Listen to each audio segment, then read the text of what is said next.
Sabe, gente, a mensagem da cruz, ela é apaixonante. Há uma diferença entre a cruz e a mensagem da cruz. A cruz é o objeto que infelizmente muitas pessoas ovacionam, carregam no pescoço, tem em suas casas. E eu quero dizer para você que a cruz, mesmo estando vazia, ela é o símbolo da morte. É o símbolo da vitória. Não sei quem criou isso, porque aonde você vai, qualquer cemitério, qualquer encruzilhada, onde aconteceu um acidente, você vai ver que o símbolo ou o sinônimo do que aconteceu ali naquele lugar é uma cruz. Então, quando você carrega uma cruz no pescoço, no seu carro, na sua carteira, saiba que você está carregando o símbolo da morte. O símbolo da vitória é a ressurreição de Jesus é a ressurreição de Jesus sobre a cruz. Ele ressuscitou.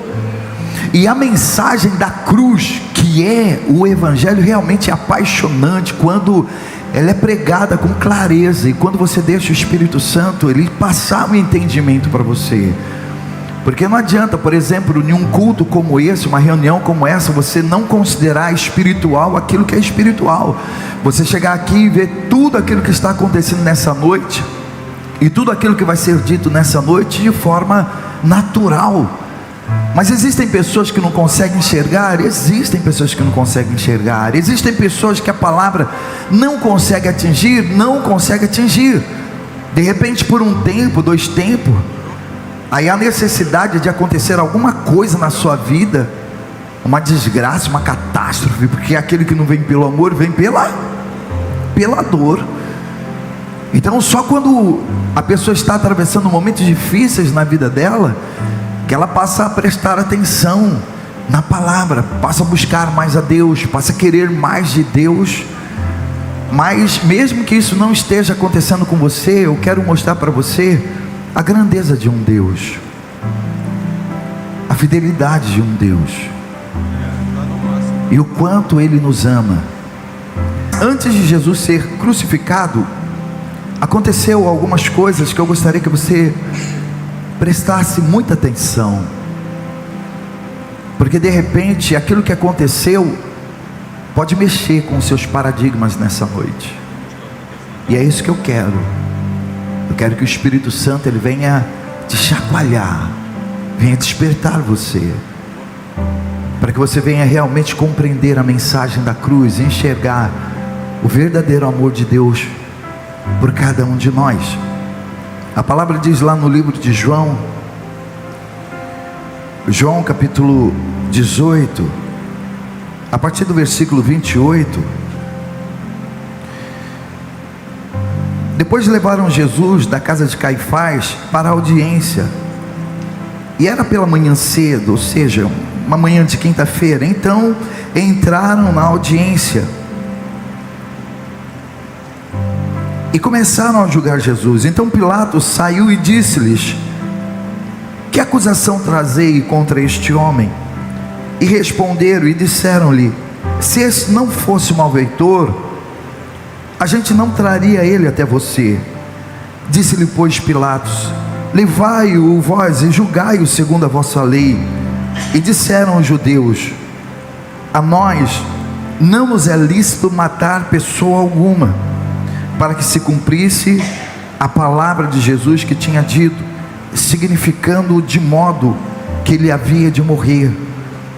Tornou, pois, a entrar Pilatos na audiência, e chamou a Jesus e disse-lhe: tu és o rei dos judeus? Respondeu-lhe Jesus: tu diz isso de ti mesmo, ou outras pessoas falaram de mim para você? Pilatos respondeu: porventura sou eu judeu? A tua nação e os principais dos sacerdotes te entregaram a mim. O que você fez? O que fizeste? Respondeu Jesus: o meu reino não é deste mundo. Se o meu reino fosse desse mundo, lutariam os meus servos para que eu não fosse entregue aos judeus. Mas agora o meu reino não é daqui. Uma coisa que nós temos que deixar bem claro é que esse mundo jaz do maligno. O reino de Jesus não é aqui, nunca foi aqui. Pelo contrário, Jesus ele só veio aqui buscar aqueles que são dele. Ele veio, pregou, ele anunciou um outro reino, um reino paralelo a esse nosso. Vira e mexe, eu digo para vocês que tudo que existe aqui nesse mundo é figura daquilo que existe lá no reino dos céus. Caso você não saiba, lá no reino dos céus existem mares, existem rios, existem plantas, existem jardins, existem ruas de ouro, existem mar de cristal, existem edifícios, moradas celestiais. Então tudo aquilo que aqui a gente vê que está contaminado, né, está destruído, lá no reino dos céus ainda está intacto. Enquanto os nossos mares estão sendo poluídos, as nossas florestas estão sendo devastadas, os nossos animais estão sendo mortos, e uma série de outras coisas. As nossas ruas aqui em Macapá, a maioria ainda tudo esburacada, agora que já está começando a melhorar, mas nem se compara com as ruas de ouro que vai existir e existem lá no reino dos céus. Amém? Então isso daqui é figura de tudo aquilo que existe nos céus, mas só que com uma diferença: no reino dos céus não existe dor, não existe pranto, não existe tristeza, não existe angústia, não existe esse sofrimento que nós temos aqui, não existe doença, porque lá a palavra diz que existe uma árvore e as folhas dessa árvore são para a cura de todos os povos.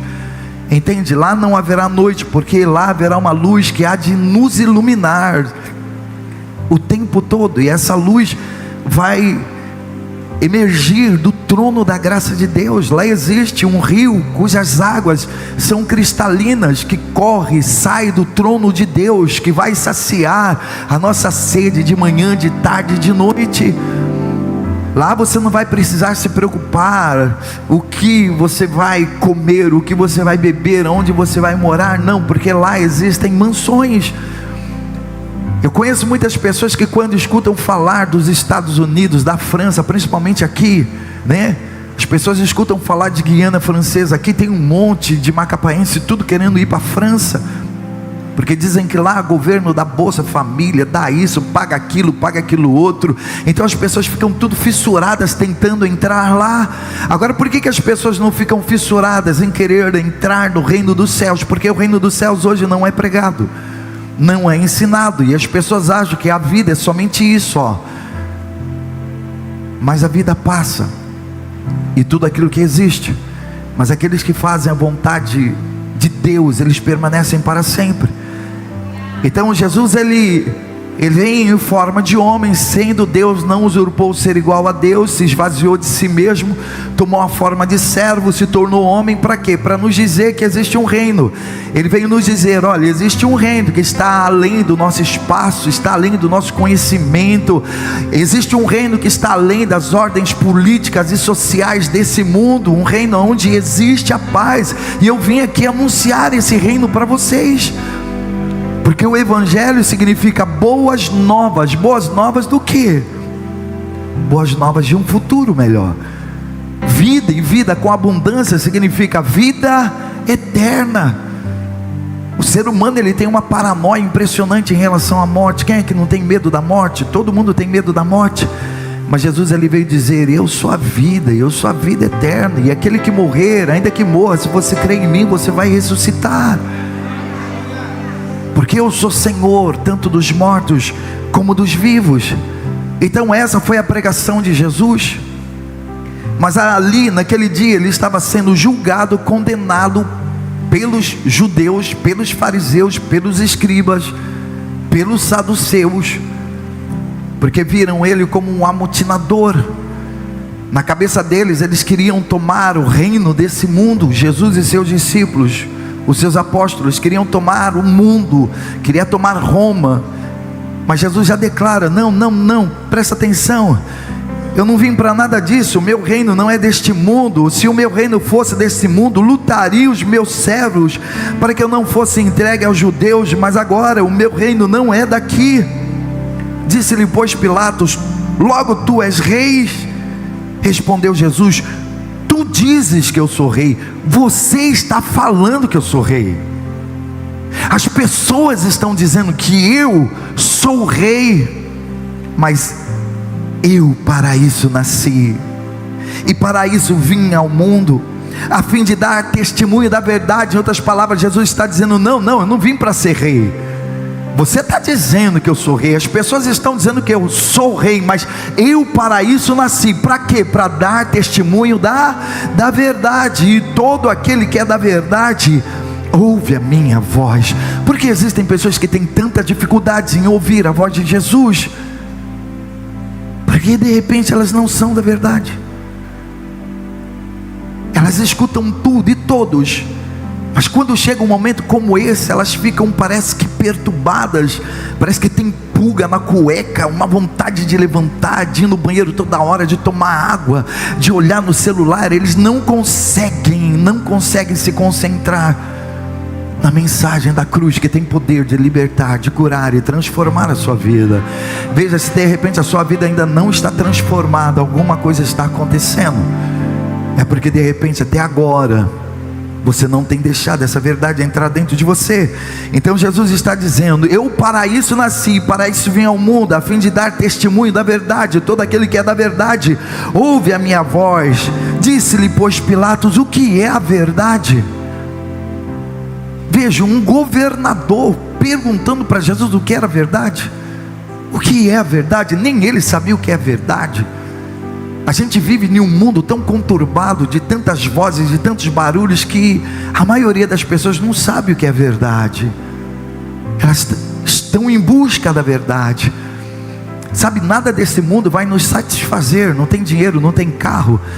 É como eu digo, às vezes a pessoa pensa que a felicidade dela está naquele carro, mas ela compra aquele carro e ela continua frustrada. Ela pensa que a felicidade dela está do lado daquele homem, mas ela fica com aquele homem, e com o passar do tempo ela vai perceber que aquele homem não era tudo aquilo que ela imaginava.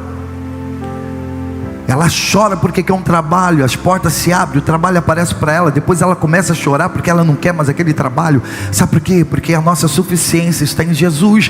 Jesus, ele tem que ser o suficiente para nós.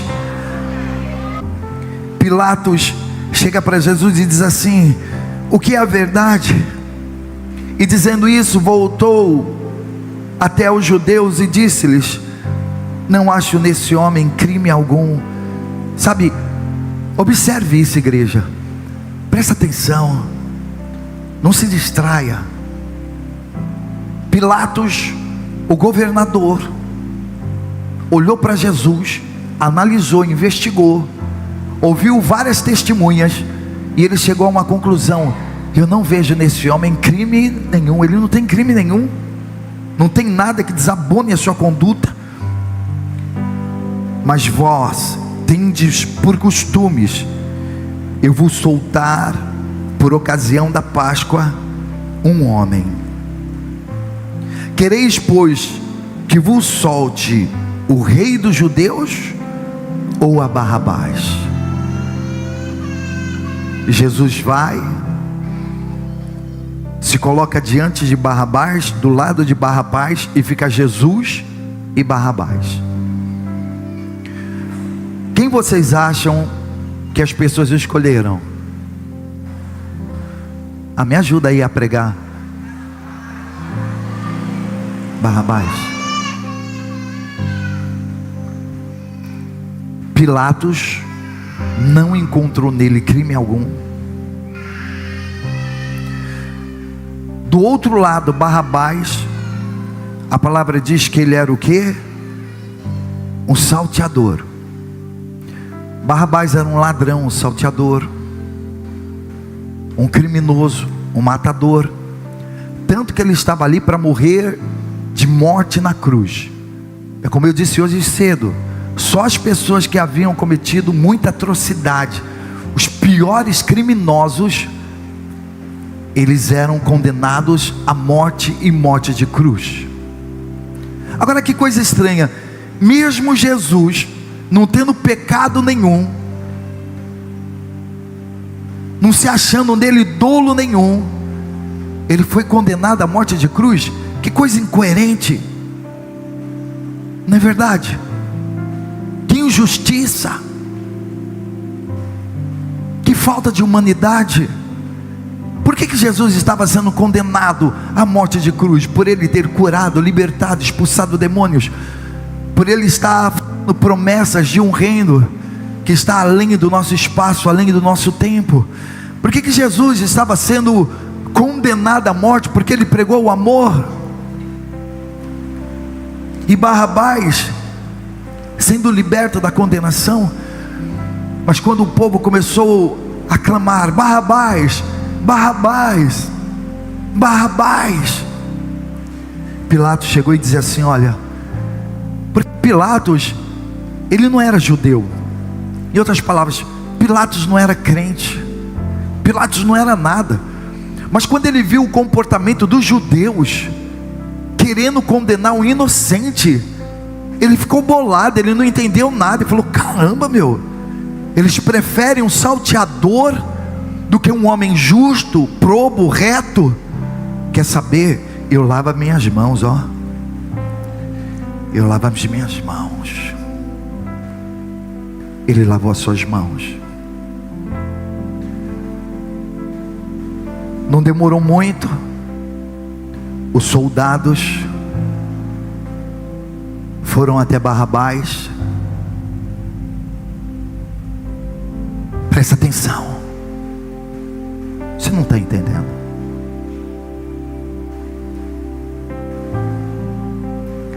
Soldados vieram até Barrabás, soltaram as cadeias que estavam na mão dele,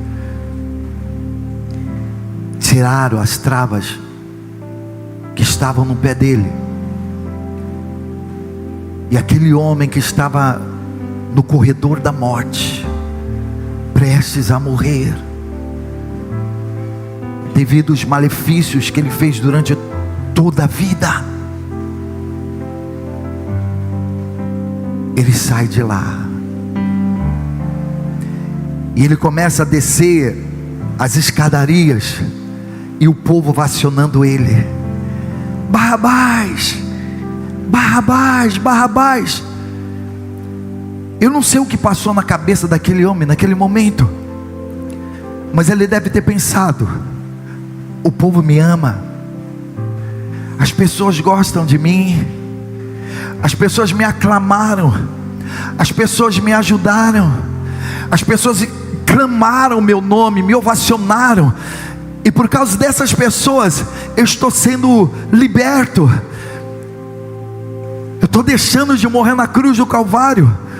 E Barrabás desce, ele começa a caminhar, e a palavra diz que ele nem olha para trás. E nesse meio tempo, quem estava ali? Jesus, amarrado, com os pés amarrados, a essas alturas já chicoteado, a essas alturas já com a coroa de espinho na cabeça, em silêncio.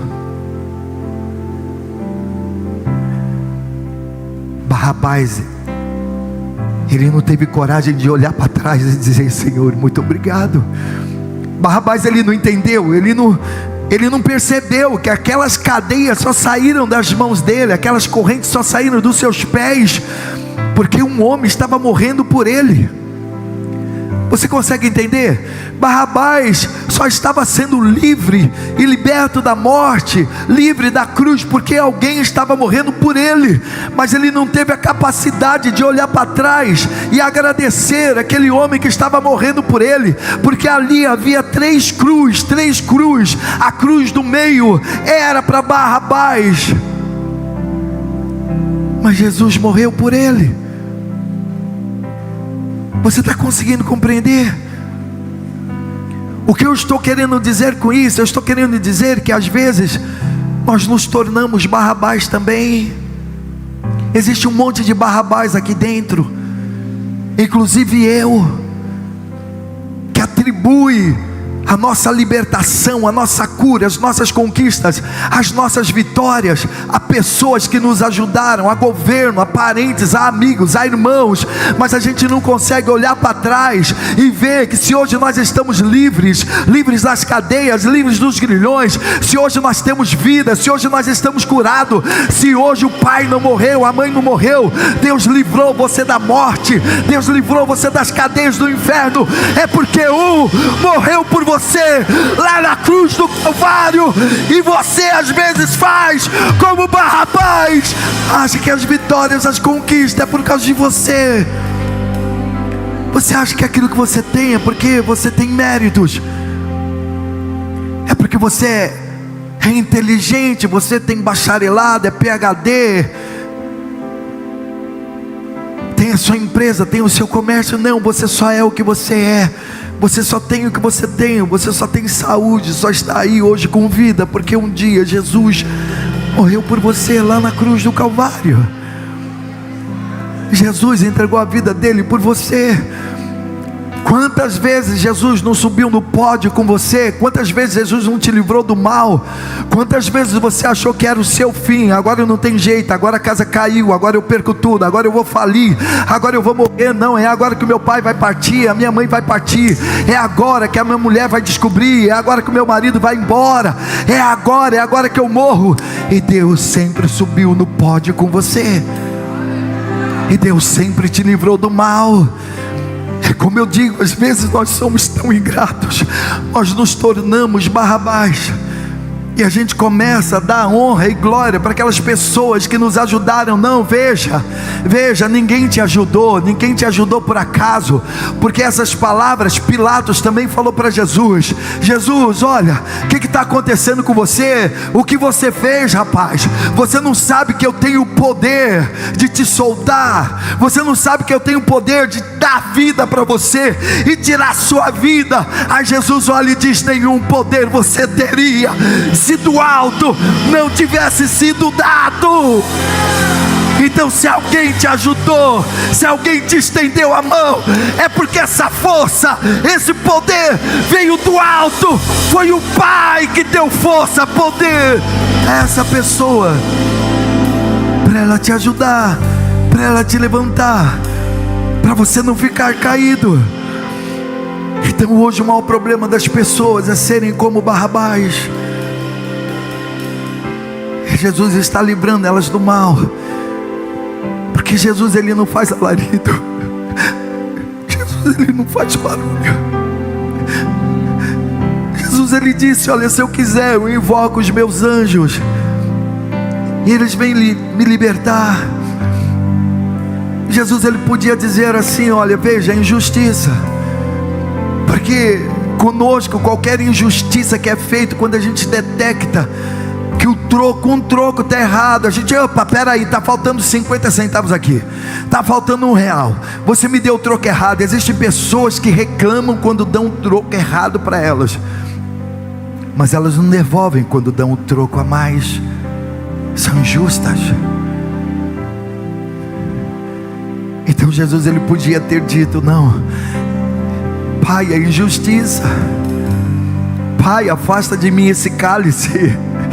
Injustiça, como pode trocar um homem santo, um homem puro, por um pecador? Porque quem deveria estar naquela cruz realmente era Barrabás. Quem deveria morrer era Barrabás. Mas por aí você vê o amor de Jesus. Ele não falou nada, ele ficou em silêncio. Foi como se ele tivesse dito: vai, filho, pode ir, eu perdoo os seus pecados.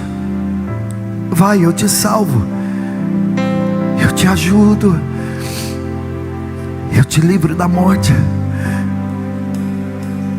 E a maldoso foi ver Barrabás descendo e não tendo coragem de olhar e dizer: Senhor, obrigado. Quantas coisas boas de repente Deus já fez na sua vida e você não parou nem para agradecer. De quantos males Deus, ele já te livrou. De quantas pragas, de quantas pestes, quantas bênçãos você já recebeu, e você achou que era o público, achou que é porque você era o bonzão. Não, eu sou bom, você não é nada, nós não somos nada. Você não chegou onde você chegou porque você é um profissional, porque você é letrado, porque você é capacitado. Não, não. Você só chegou onde você chegou porque Jesus morreu por você.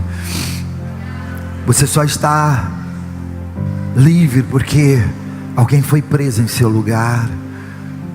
Toda a glória que era para Jesus receber, Barrabás recebeu. Veja o amor de Jesus. Ele deixou de ser glorificado, ele deixou de ser ovacionado, ele deixou de ser idolatrado, para fazer com que Barrabás descesse dali ovacionado. E Jesus, ele está disposto a fazer o que for para que você possa crescer. Mas não esqueça de olhar para trás.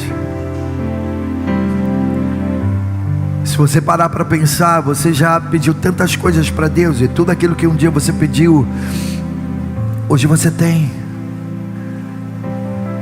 De repente o marido que você sempre pediu a Deus está aí do seu lado, a mulher que você sempre pediu a Deus está aí do seu lado, o carro que você tanto pediu, você está com ele, a casa, o trabalho. Então Jesus, ele trabalha em silêncio. A palavra diz que Deus, ele manda o povo se aquietar. Aquietai-vos e sabei que eu sou Deus. Ele não trabalha com alarido, ele não trabalha dando spoiler. Ele só chega e diz: segue-me, segue-me. A única coisa que nós temos que fazer quando realmente a nossa vida está em Jesus é segui-lo. Segue-me. De repente ele vai te levar por caminhos, por lugares que você nunca andou, por desertos que você nunca passou. Você vai viver momentos que você nunca viveu. Mas é assim que o pastor leva as suas ovelhas aos pastos verdejantes. Sabe, gente, o melhor sempre está por vir. Então eu gostaria que você nessa noite colocasse a sua mão no coração e lembrasse de todos os benefícios que Jesus, ele já fez por você, e de todas as vezes que você esqueceu de olhar para trás, que você agiu como Barrabás,